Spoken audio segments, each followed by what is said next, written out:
Assalamualaikum warahmatullahi wabarakatuh, sahabat seiman yang dirahmati Allah Subhanahu wa taala.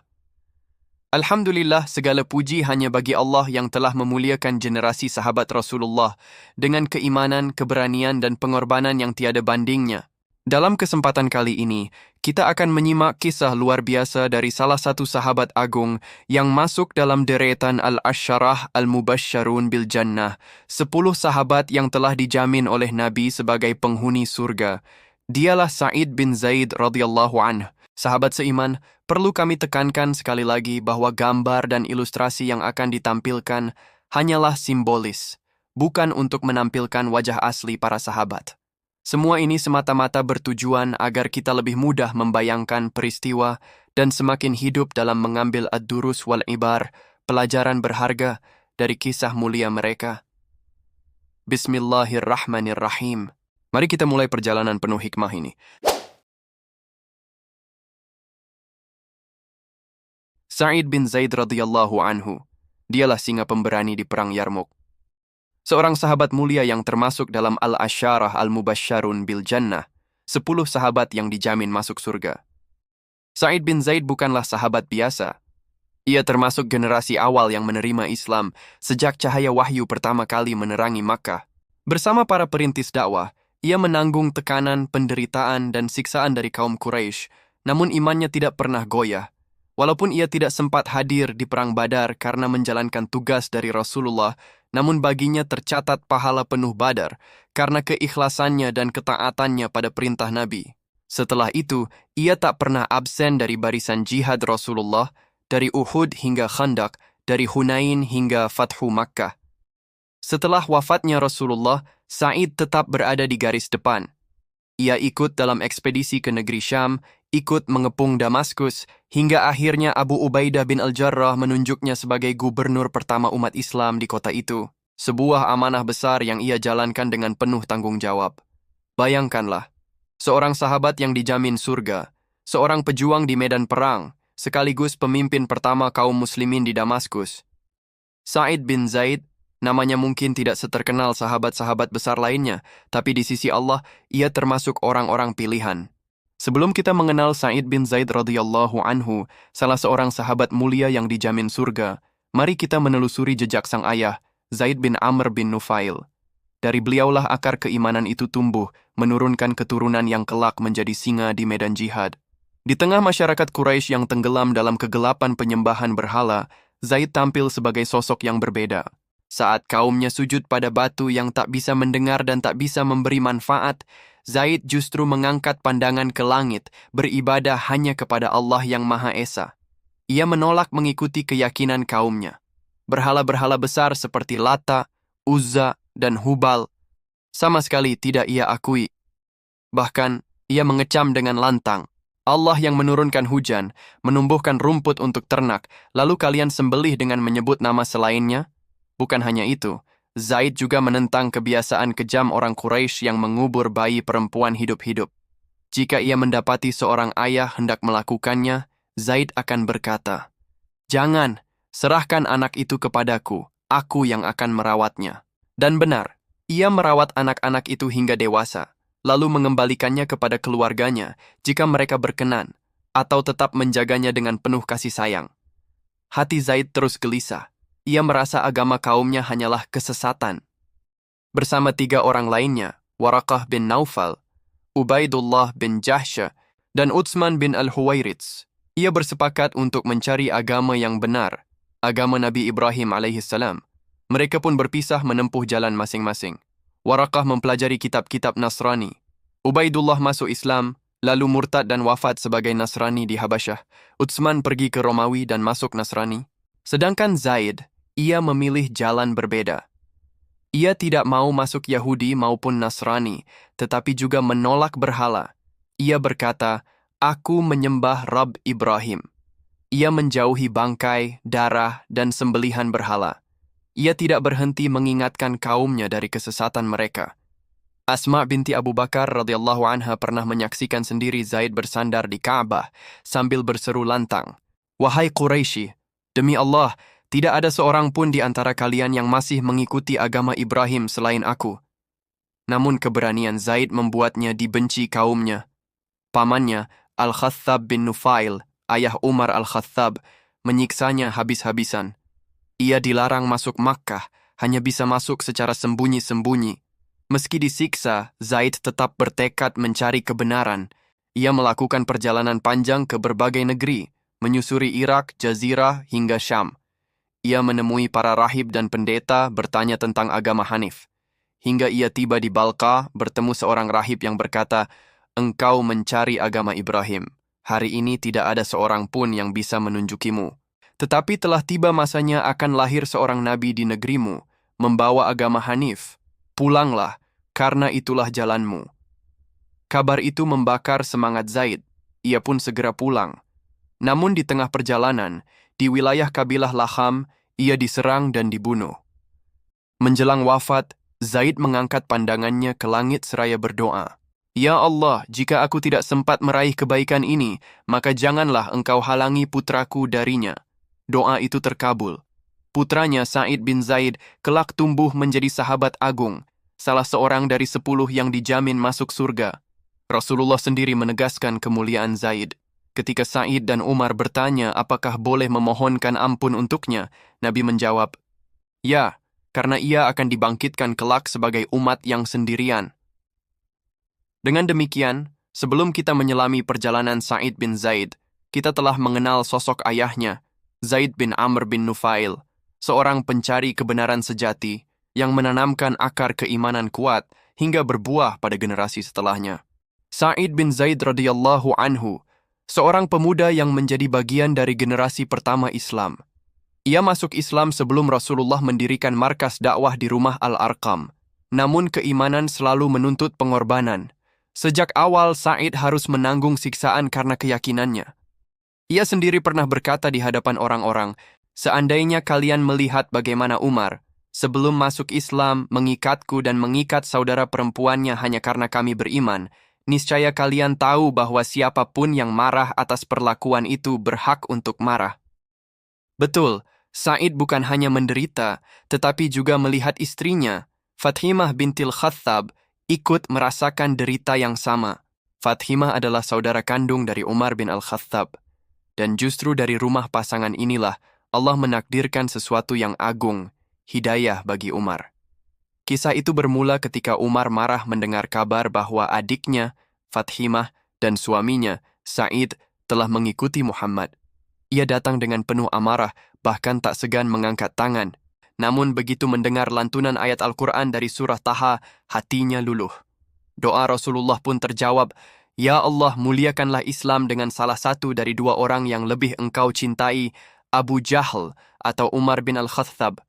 Dan Allah memilih Umar. Hidayah itu turun di rumah Sa'id bin Zaid, menjadikan ia dan istrinya sebagai wasilah masuk Islamnya Umar, lelaki yang kelak menjadi Amirul Mukminin, pemimpin agung kaum muslimin. Kemuliaan Sa'id tidak hanya tampak dalam jihadnya di medan perang, tetapi juga dalam doa-doanya yang mustajab.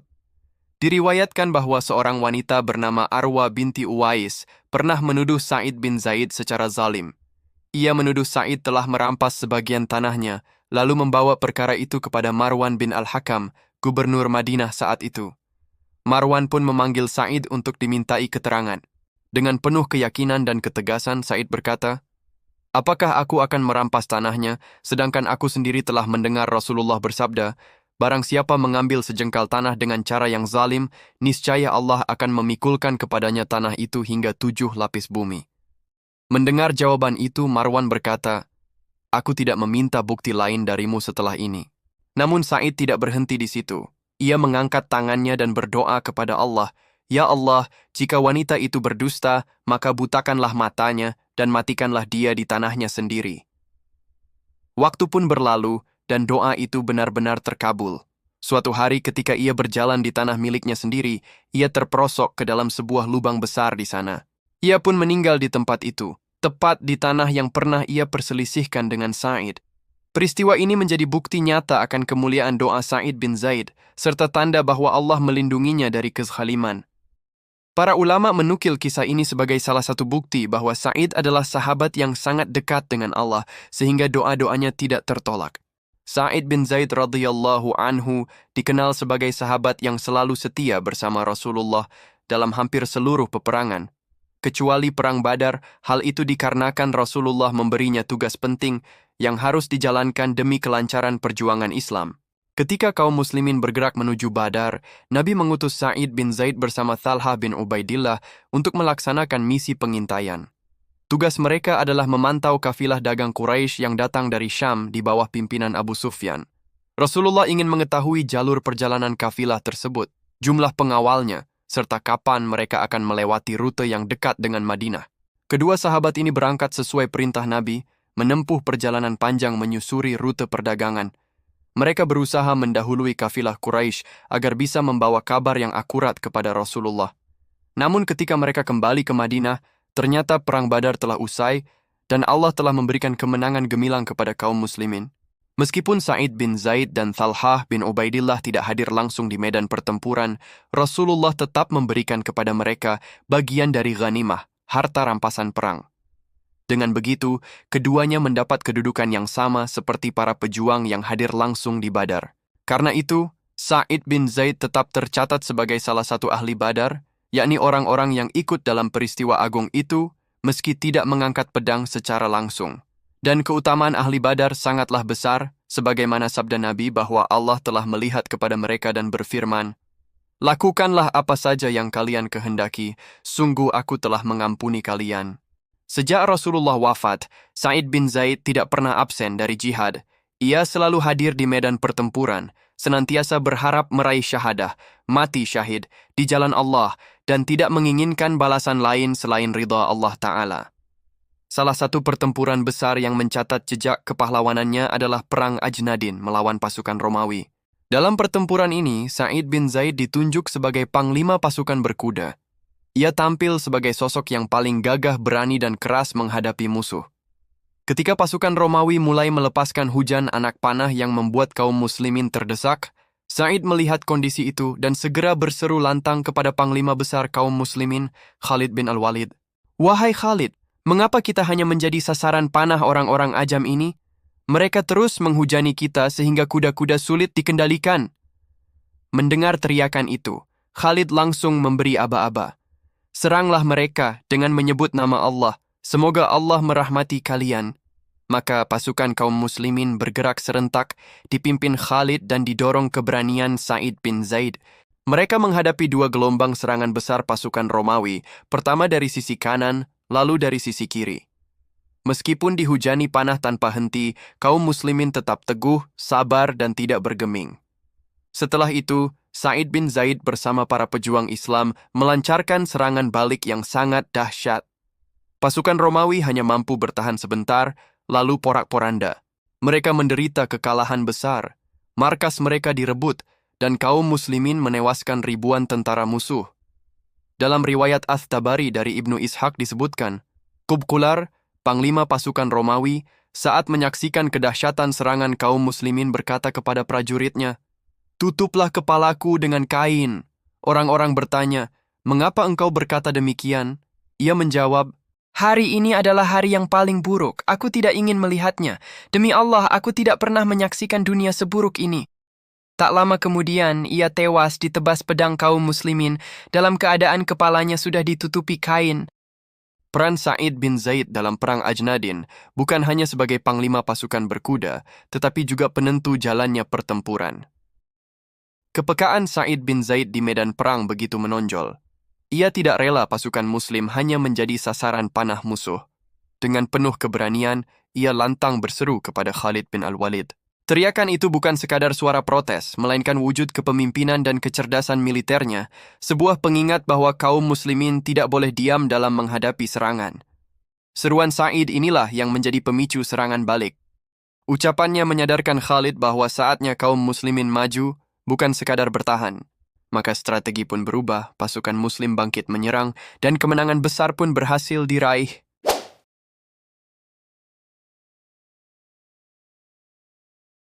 Keberanian Sa'id bin Zaid di Perang Yarmuk adalah salah satu catatan kepahlawanan paling cemerlang dalam hidupnya. Sa'id adalah putra Zaid bin Amr bin Nufail, seorang Hanif yang telah meninggalkan penyembahan berhala jauh sebelum Islam datang. Ayahnya dikenal sebagai pencari kebenaran, menolak sujud kepada patung, dan berpegang teguh pada ajaran Nabi Ibrahim alaihissalam. Dari ayah inilah Sa'id mewarisi akar keimanan yang kokoh, keberanian menentang kebatilan, dan keyakinan bahwa kebenaran harus diperjuangkan meski harus berhadapan dengan seluruh manusia. Keyakinan itu benar-benar tampak ketika Sa'id berdiri di medan Yarmuk. Ia mengenang peristiwa itu. Jumlah kami ketika itu hanya 24.000 orang, sedangkan pasukan Romawi keluar dengan 120.000 prajurit. Mereka maju seperti gunung yang bergerak, diiringi pendeta dan pastor yang mengangkat salib, suara pujian mereka bergemuruh layaknya petir. Kaum muslimin sempat terperanjat, hati mereka diliputi rasa gentar. Dalam suasana genting itu, Abu Ubaidah bin Al-Jarrah berdiri memberi semangat. Wahai hamba-hamba Allah, tolonglah agama Allah, niscaya Allah akan menolong kalian dan meneguhkan kaki kalian. Bersabarlah, karena kesabaran adalah kunci keselamatan, mendatangkan ridha Rabb dan mengusir kehinaan. Siapkan tombak, lindungi diri dengan tameng, dan jangan berbicara kecuali untuk mengingat Allah sampai aku memerintahkan kalian. Tiba-tiba, seorang lelaki muslim maju ke depan. Dengan tekad bulat ia berkata kepada Abu Ubaidah, "Aku bertekad untuk mati syahid saat ini. Adakah engkau ingin menitip pesan kepada Rasulullah?" Abu Ubaidah menjawab, "Ya, sampaikan salamku dan salam kaum muslimin kepada beliau. Katakan, wahai Rasulullah, kami telah mendapatkan janji Rabb kami itu benar adanya." Mendengar itu, Sa'id berkata, "Aku melihat lelaki itu menghunus pedangnya lalu menyerbu musuh. Saat itu juga aku menjatuhkan diriku ke tanah, berlutut, dan menyiapkan tombak. Penunggang kuda pertama yang menyerang kami, aku tusuk dengan tombakku hingga roboh, lalu aku melompat ke tengah pasukan Romawi. Allah mencabut rasa takut dari hatiku, sehingga aku terus maju menyerang. Semangat itu pun menular kepada kaum muslimin, hingga mereka bangkit melawan, dan Allah menurunkan kemenangan." Keberanian Sa'id membuat para sahabat takjub. Hubaib bin Salamah berkata, "Dalam perang Yarmuk, kami sangat terbantu oleh Sa'id bin Zaid. Sungguh luar biasa dia. Ia laksana singa. Ketika melihat musuh mendekat, ia menjatuhkan dirinya ke tanah, lalu melompat menyerang seperti singa menerkam mangsanya. Dengan tombaknya, ia menewaskan lawan pertama dari pasukan Romawi, kemudian terus bertempur dengan gagah berani, baik berjalan kaki maupun menunggang kuda. Pasukan Muslim pun berbondong-bondong bergabung bersamanya." Sa'id bin Zaid memang bukan sekadar prajurit biasa. Ia adalah pewaris iman dari seorang ayah Hanif dan singa pemberani yang Allah jadikan penegak kemenangan di medan Yarmuk. Banyak catatan sejarah menyebutkan bahwa Sa'id bin Zaid memang ditunjuk sebagai salah satu gubernur awal di Damaskus wilayah Syam. Sebagian riwayat menggambarkan bahwa penunjukan ini dilakukan langsung oleh Abu Ubaidah bin Al-Jarrah di lapangan ketika pasukan Muslim baru saja menaklukkan kota-kota Syam. Namun, meskipun memiliki kedudukan yang begitu penting, Sa'id bin Zaid tidak lama memegang jabatan itu. Ia dikenal sebagai sahabat yang zuhud, tidak mencintai kedudukan atau dunia. Riwayat-riwayat biografi menegaskan bahwa Sa'id memilih untuk mengundurkan diri. Ia lebih senang kembali berjuang bersama pasukan kaum muslimin di medan jihad, mengejar pahala syahadah, daripada duduk dalam urusan administrasi pemerintahan. Khalifah Umar memahami watak Sa'id yang tidak ambisius terhadap jabatan. Karena itu, beliau tidak memaksanya. Posisi kepemimpinan Syam kemudian beralih kepada tokoh lain yang lebih lama menetap dalam jabatan, seperti Yazid bin Abi Sufyan dan setelahnya Muawiyah bin Abi Sufyan. Sa'id bin Zaid adalah salah satu sahabat Nabi yang panjang umurnya. Ia ikut dalam berbagai peristiwa besar sepanjang hidupnya, sejak sebelum Islam lewat ayahnya yang Hanif, Zaid bin Amr, hingga masa Rasulullah, dan kemudian jihad di Syam bersama para sahabat. Setelah memilih meninggalkan jabatan duniawi, Sa'id lebih banyak menghabiskan hari-harinya dengan ibadah, zuhud, dan mengingat Allah. Ia hidup di sekitar Aqaq, sebuah daerah yang terletak dekat Madinah. Di tempat inilah ia menetap di sisa hidupnya. Dalam Tabaqat Ibnu Sa'id disebutkan bahwa Sa'id wafat pada tahun 51 Hijriah pada usianya sekitar lebih dari 70 tahun. Kemudian jenazahnya dibawa ke Madinah. Yang menyalatkan beliau adalah Abdullah bin Umar, sahabat mulia yang juga sepupunya melalui jalur keluarga. Pemakaman beliau dilakukan di Baqi al-Gharqad pemakaman utama kaum muslimin di Madinah, tempat banyak sahabat besar dimakamkan. Tidak ada riwayat sahih yang menyebut beliau wafat karena dibunuh atau karena sakit khusus. Riwayat yang paling kuat menunjukkan beliau wafat secara wajar, natural, di usia tua setelah kehidupan yang dipenuhi jihad dan perjuangan. Setelah wafatnya Sa'id, banyak sahabat dan tabi'in mengenangnya sebagai seorang dari Al-Ashrah Al-Mubasyarah, 10 sahabat yang dijamin masuk surga oleh Nabi. Ia sering disebut sebagai contoh sahabat yang tidak cinta dunia, tidak mengejar jabatan, pemberani di medan perang, dan zuhud dalam hidupnya. Hingga akhirnya Allah memuliakannya dengan husnul khatimah, wafat di tanah hijrah Rasulullah, dimakamkan di Baqi bersama para sahabat utama. Demikianlah kisah mulia dari Sa'id bin Zaid radhiyallahu anhu, salah seorang sahabat Rasulullah yang dijamin surga.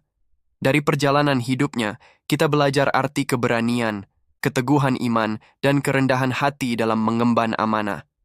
Beliau memang tidak setenar sebagian sahabat Nabi lainnya, namun peran-perannya yang sekilas tampak kecil justru membawa maslahat besar bagi agama ini.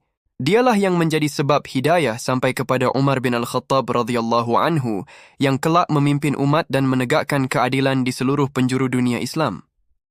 Dialah pula yang, di medan Yarmuk, berani menerjang pasukan Romawi ketika banyak kaum muslimin masih ragu karena jumlah musuh yang berlipat ganda.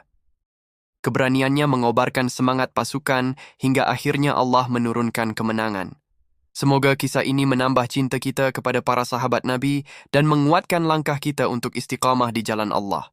Jangan lupa sahabat sekalian untuk like, subscribe, dan aktifkan lonceng notifikasi agar tidak ketinggalan kisah-kisah penuh hikmah dari para sahabat Rasulullah berikutnya.